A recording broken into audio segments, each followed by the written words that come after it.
எல்லாருக்கும் praise the Lord. எல்லாரும் நல்லா இருக்கீங்களா? எசப்பா கிருபையில நீங்க எல்லாரும் நல்லா இருப்பீங்க அப்படின்னு சொல்லி நான் நம்புறேன். ஒரு வசனத்தை வாசிக்கிறேன், கவனமாய் கவனியுங்கள்.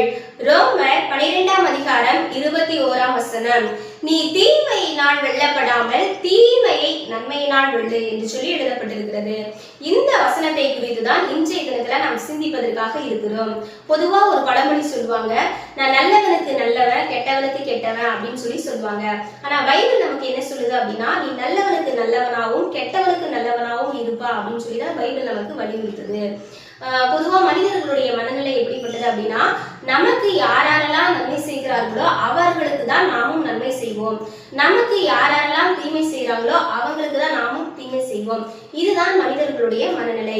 அதாவது நம்மளை யாராவது ஒருத்தவங்க திட்டாங்க, நம்மளை யாராவது ஒருத்தவங்க அடிச்சுட்டாங்க அப்படின்னா நம்ம என்ன பண்ணுவோம், என்னைய அடிச்ச, என் மேலைய கை வச்ச, நான் யார் தெரியுமா அப்படின்னு சொல்லி அவங்க ஒரு வார்த்தை தான் நம்மளை திட்டிருப்பாங்க, ஒரு அடிதான் அடிச்சிருப்பாங்க. ஆனா நம்ம என்ன பண்ணுவோம் அப்படின்னா, பல வார்த்தைகளை திட்டி அவங்க மனசை நம்ம காயப்படுத்துவோம், அவங்க மனசை நம்ம துன்படுத்துவோம். ஒரு அடிதான் அடிச்சிருப்பாங்க, ஆனா இவங்க பல அடி அடிச்சு அவங்கள துன்பப்படுத்துவாங்க. இதை வேற பெருமையா மற்றவங்கள்ட்ட போய் சொல்லுவாங்க, அவன் என்னை ஒரு அடிதான் அடிச்சான், ஆனா நான் என்ன பண்ண தெரியுமா, நான் யாருன்னு அவனுக்கு காமிக்க வேண்டாமா, என் மேல அவன் கை வச்சுட்டான், இல்ல ஆயுசுக்கும் அவன் நினைக்கிற அளவுக்கு அவனை நான் பயங்கரமா அடிச்சிட்டேன் அப்படின்னு சொல்லி அதை எடுத்துட்டு போய் பெருமையா சொல்லுவாங்க. தீமைக்கு தீமை செய்கிறதுனால நம்ம ஜெயிச்சிட்டோம் அப்படின்னு சொல்லி நினைக்கிற ஜனங்கள் இந்த உலகத்துல அநேகமா இருக்கிறாங்க. ஆனா ஆண்டவர் என்ன சொல்றாரு அப்படின்னா, தீமையோட எதிர்த்து நிற்க வேண்டாம், ஒருவனுக்கும் தீமைக்கு தீமை செய்யாதிருங்கள் அப்படின்னு சொல்லி எழுதப்பட்டிருக்கிறது. அதாவது ஆண்டவர் இந்த வீடியோ பார்த்து கொண்டிருக்கிற உங்களை பார்த்து ஒரு கேள்வியை கேட்கிறார். நன்மை செய்கிறவர்களுக்கு நன்மை செய்கிறது போலவே தீமை செய்கிறவர்களுக்கும் நன்மை செய்ய முடியுமா அப்படின்னு சொல்லி உங்களை பார்த்து கேட்கிறார். அதாவது நமக்கு யாரெல்லாம் நன்மை செய்யறாங்களோ அவங்களுக்கு நம்ம ஈஸியா நன்மை செஞ்சிருவோம். ஆனா நமக்கு தீமை செய்யறவங்களுக்கு நம்மளால தீமை செய்யாம இருக்க முடியும், அது ஈஸியான காரியம். ஆனா நன்மை செய்ய முடியுமா அப்படின்னா அது சற்று கடினமான காரியம் தான். ஆனா ஆண்டவர் கிருபையை நாம் பெற்றுக்கொள்ளும் போது, ஆண்டவரை நாம் சார்ந்து இருக்கும்போது நிச்சயமாக நமக்கு தீமை செய்தவர்களுக்கு கூட நம்மால் நன்மை செய்ய முடியும். ஒரே ஒரு சம்பவத்தை மாத்திரம் நான் உங்களுக்கு காண்பித்து கொடுக்க விரும்புகிறேன். அதாவது தாவீது நம்மளுக்கு எல்லாருக்குமே தெரியும்.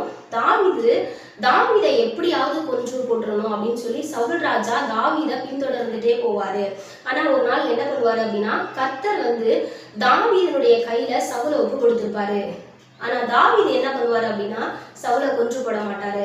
நம்மள இருந்தா என்ன பண்ணுவோம், நம்மளுடைய சத்துருவை நம்ம கையில ஒப்பு கொடுத்தா நம்ம என்ன பண்ணுவோம், கொன்று போட்டுருவோம். ஆனா தாவீது பாருங்க, அந்த இடத்துல சத்துருதான் சவுல தாவீதுடைய கையில ஒப்பு கொடுத்த போது கூட தாவீது சவுலை கொல்லாம விட்டுருவாரு.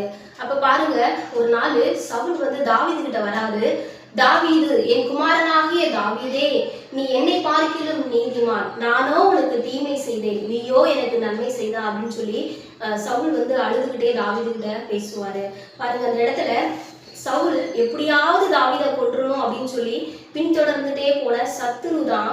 ஆனா தாவீது சவுலை தாவீதுடைய கையில ஒப்பு கொடுத்த போது கூட அவரை கொன்று போடல. பாருங்க, தாவீது போல கூட நாமும் என்ன செய்யணும் அப்படின்னா, நமக்கு தீமை செய்தவர்களுக்கு கூட நம்ம தீமை செய்து நம்ம ஜெயிச்சுட்டு நம்ம நினைக்கிறோம், ஆனா ஜெயிக்கல.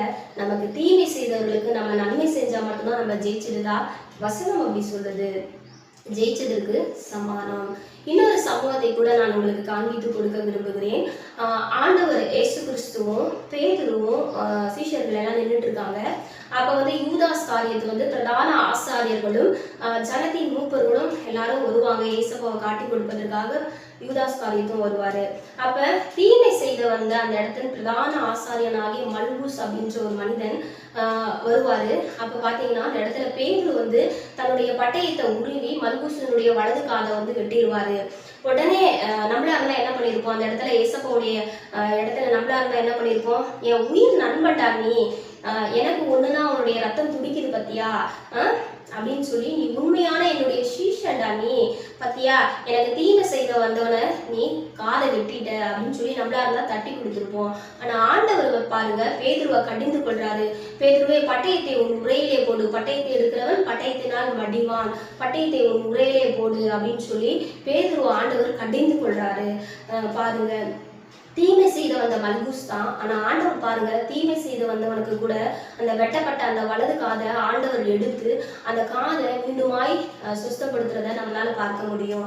பாருங்க, தீமை செய்த வந்த மல்கூஸ்க்கு கூட ஆண்டவர் என்ன செஞ்சாரு? தீமை செய்யல, நன்மை செய்கிறத நம்மால் பார்க்க முடியும். அப்படிப்பட்ட தேவனை தான் நாமும் வணங்குகிறோம், நாமும் ஆராதிக்கிறோம். அவர்களுடைய பிள்ளைகளா இருக்கிற நாமும் கூட நமக்கு ஒருவேளை யாராவது தீமை செய்திருக்கலாம்.